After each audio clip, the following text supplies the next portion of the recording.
Michael Ray Mayfield was born in Houston, Texas on June 6, 1978. His little sister, Pamela Denise Mayfield, was born just over a year later, on July 7, 1979. The siblings' parents were Cynthia Mayfield and Michael Gant. Cynthia was just shy of 16 when she gave birth to Michael, and Michael Sr. was 18. The couple were not married at the time of the births, so both children were given Cynthia's maiden name as a surname. Cynthia and Michael Sr. did go on to marry in April 1981, but separated not long after. For the most part, Michael and Pamela were raised by their maternal grandmother, Lily Mayfield, and resided in a run-down apartment block situated at 3507 Deshume Street, close to East X Freeway in northeast Houston. The children often visited their mother Cynthia and her boyfriend Bernard. Cynthia would also come over to spend time with her children at her mother's home. In addition, Michael and Pamela would regularly stay with their father Michael and his girlfriend Sharonda. Michael was due to start kindergarten in the autumn of 1983, but several stories, including information from the Charlie Project, say he was held back a year. It is unclear if Michael repeated the year or just started a year later. Michael is referred to as, quote, a slow learner, thankfully not a term that is used today. In Welsh education, he may have been a pupil with additional learning needs, though I don't have enough information to state this as fact. Both children attended kindergarten together for the 1984-85 academic year. Pamela was aged 5 and Michael 6. They went to the Betsy Ross Elementary School in the 2800 block of Bay Street. The school is still there, and in 1985, Michael and Pamela's home was just under a mile or a few blocks away. The principal of the elementary school, Dalton Hughes, later said the siblings were sweet children. Their class teacher, Sue Moriarty, added that during the school year, Michael had been very quiet. In contrast, Pamela was talkative and very social. She was a confident little girl and took it upon herself to look after her older brother. Over the Christmas period of 1984, Michael and Pamela spent time with their father and his family, including their paternal grandparents, Robbie and Wesley Gant. In January, when the holidays were over, the siblings returned to school, and their normal routine resumed. On Thursday, January 10, 1985, Michael and Pamela attended kindergarten as they would on any other day.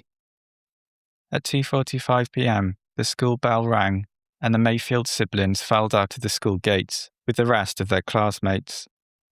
Several witnesses saw them walking along the East X Freeway in the direction of home. Then they vanished.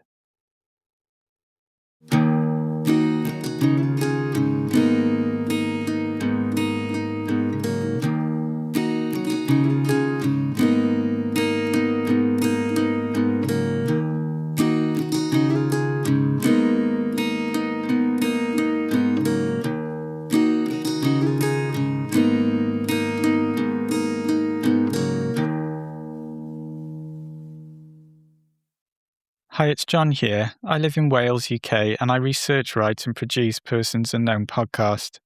It's a true crime podcast dedicated to unsolved murders and missing persons cases from all over the world. If you'd like to become a supporter of the podcast, please see the link in the show notes. If you enjoy the podcast, please consider leaving a review on your app. They make a real difference and I love reading them. Thank you so much for listening. Now back to this week's episode. Cynthia was at work that afternoon, and the children's 46-year-old grandmother, Lily, was also not at home. The children's 19-year-old uncle was at home, looking after his 2-year-old nephew. At 3:30 p.m, he became concerned that Michael and Pamela had not arrived home, and called Cynthia. Friends and relatives went out searching the neighbourhood, but to no avail. Between 7 and 7:30 p.m, with their whereabouts still unknown, Cynthia contacted the Houston Police Department and reported both her children missing. It was policy for Texas law enforcement agencies to respond immediately to missing persons cases involving children under 9, and so officers were sent to meet with Cynthia Mayfield to gather details. Michael and Pamela were added to the 130 or so missing persons cases that were currently open. At first, police suspected the children may be with their father, but Michael Sr. had no idea where his children were. This was not a custody issue, and police openly stated they did not think the children's disappearance was linked to any domestic problems. Over the next 48 hours, police undertook extensive house-to-house inquiries along the route from the school to the children's home, and in the wider community. Sergeant Steve Gregg, who was put in charge of finding Michael and Pamela, said that no ransom note had been received by the family. Lieutenant M.L. Yates of the Houston Police Juvenile Division added that anything could have happened to the children, and foul play had not been ruled out. The following descriptions of the missing children were circulated across Houston. 5-year-old Pamela had brown eyes and black or dark brown hair. She was 2'9" and weighed 50 pounds. When she went to school that morning, she was wearing blue jeans, a light blue shirt, a yellow jacket with red and blue stripes, and black shoes. She wore 4 white barrettes in her hair. Both ears were pierced.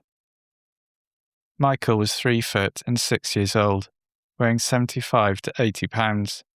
He also had black hair and brown eyes, and was last wearing red trousers, a blue and red jacket, and blue tennis shoes.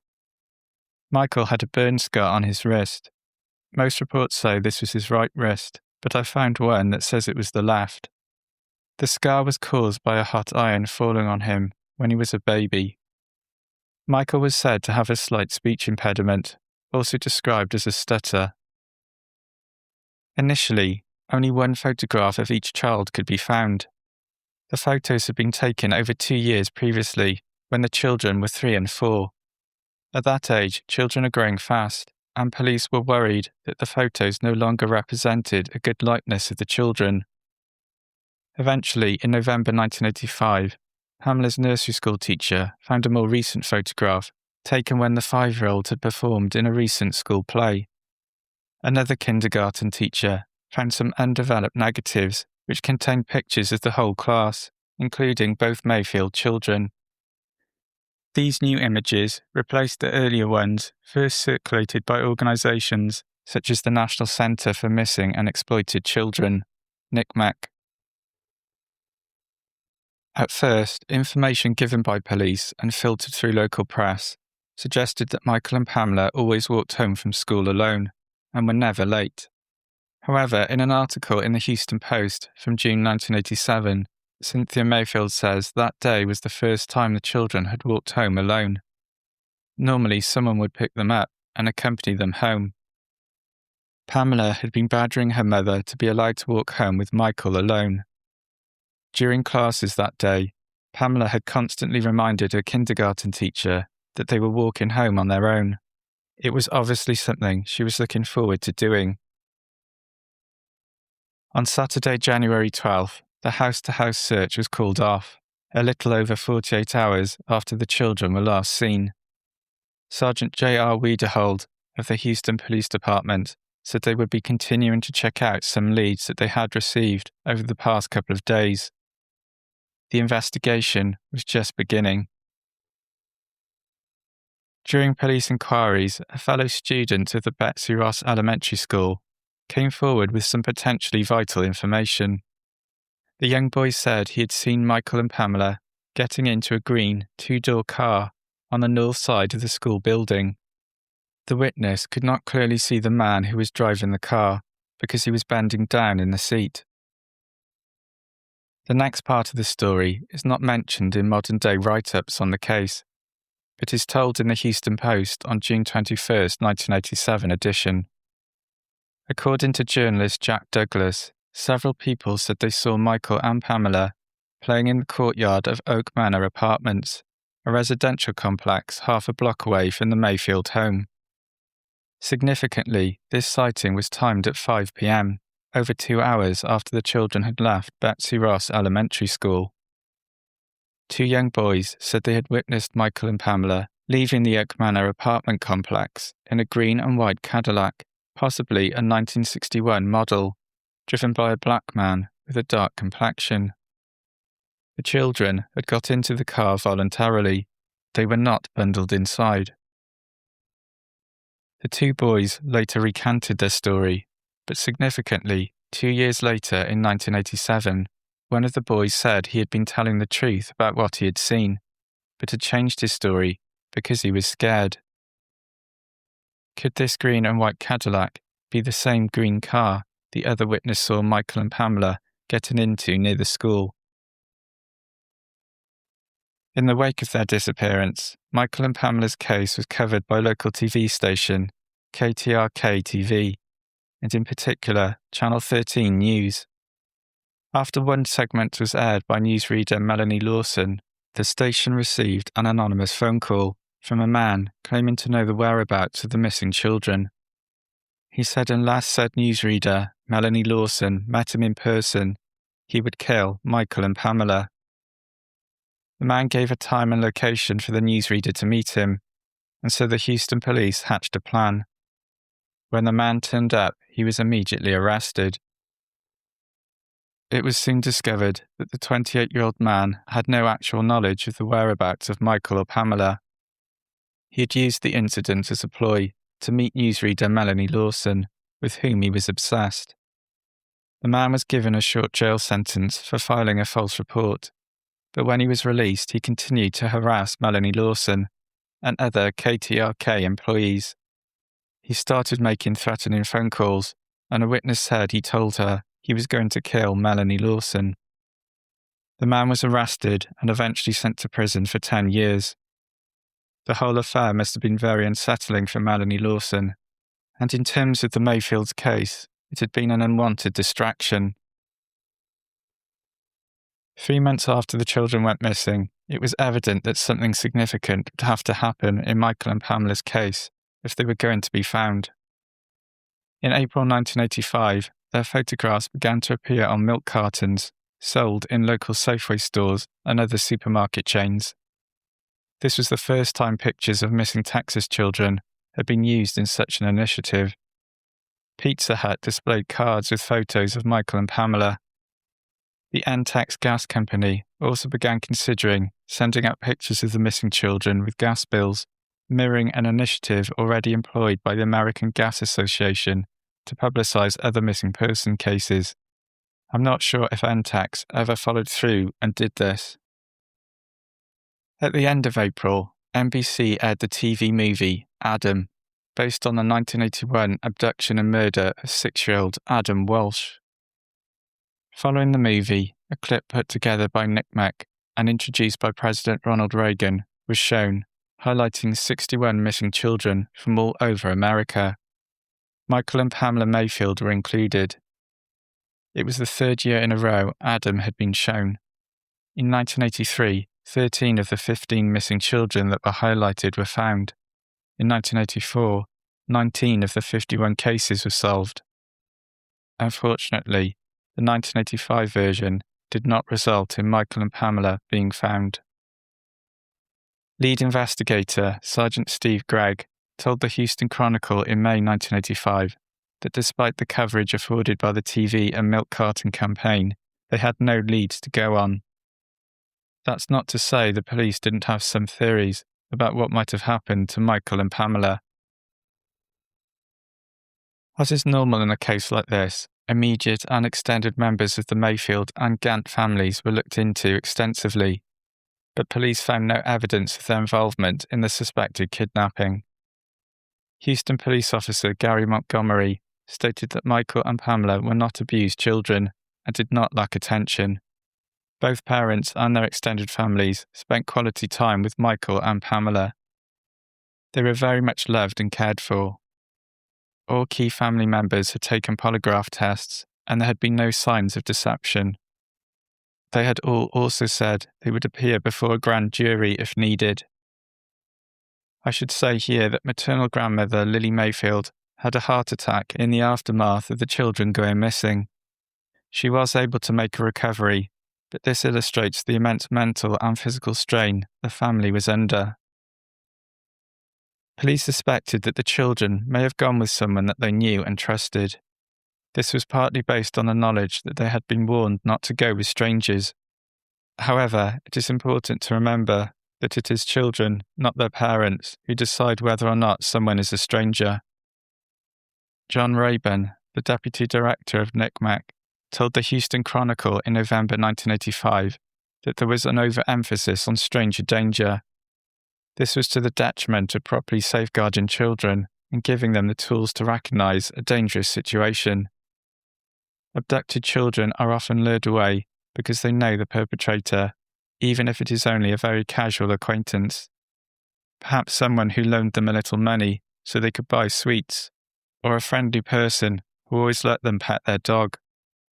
The contact could be very minimal, and yet be enough for the child not to view the person as a stranger, but rather as a trusted adult. John Rayburn cited more extreme forms of emotional manipulation, sometimes favoured by predators. There had been instances where abductors had claimed to be a child's real father in order to win their trust and persuade the child to go with them. Gary Montgomery of the Houston Police told the Houston Chronicle there was no reason to believe the children were dead. He did not believe it was a sex crime, but rather thought Michael and Pamela had been taken by a friend or relative. As the immediate family had been cleared, I think he was meaning a distant relationship. It was speculated the children may have been taken in order to, quote, rescue them from a life of poverty. The family racked their brains, but couldn't think of anyone who would take the children. Police seemed confident it was someone who had some prior contact with Michael, Pamela, or both siblings. Hundreds of leads were looked into and took investigators across the country, as far afield as Maine, but all led to a dead end, and no suspect emerged, with one exception. On May 12, 1985, a telephone call was received by the Houston police dispatcher and immediately caught the attention of investigators because the caller gave specific details about the whereabouts of Michael and Pamela. A person who sounded like an elderly black man called to say the children, in the quote, so-called kidnapping, referring to Michael and Pamela Mayfield, were doing fine and living with their maternal grandmother in Los Angeles, California. They were living near 75th Street, about a mile east of Inglewood Park Cemetery. The man did not give an exact address. The police dispatcher asked the man how he knew the children were there. He replied, quote, I know. He then hung up without giving his name. He did not make contact again. What is strange is that the Mayfield siblings had lived with their maternal grandmother, Lily Mayfield, in Houston, and their paternal grandparents also lived in Houston. No grandparents lived in LA. That being said, both the Mayfield and Gant families did have extended family members living in LA. The Houston Police Department asked the FBI to check all their addresses, but the children were not found.